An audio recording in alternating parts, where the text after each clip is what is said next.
அடுத்ததாக அரசன் மீது குற்றம் சாட்டும் கண்ணகி. தன் காய்ச்சலமை கொண்டு தன் கணவன் கள்வன் அல்லன் என்பதை உணர்த்துகிறார். அரசனுக்கும் கண்ணகிக்கும் நடக்கும் உரையாடலே இங்கு நாடகமாக அமைந்துள்ளது.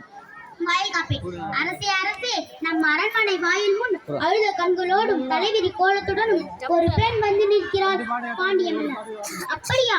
அந்த பெண்ணிற்கு என்ன துயரமோ கேட்டாயா? வாயில்காப்பை. கேட்டேன் மன்னவா. அதை பற்றி உங்களிடம் தான் கூற வேண்டும் என்று சொல்கிறார். அவள் உங்களிடம் நீதி கேட்டு வந்திருப்பதாக கூறுகிறார். பாண்டிய மன்னர். நீதி கேட்டு வந்திருக்கிறாளா? சரி, அந்த பெண்ணை உள்ளே அனுப்பு. ஆன்றோர்களும் சான்றோர்களும் நிறைந்திருக்கும் அவையிலே நடுநாயகமாய் மன்னர் விற்றிருக்க அரசவைக்குள் நுழைகிறாள் கண்ணகி.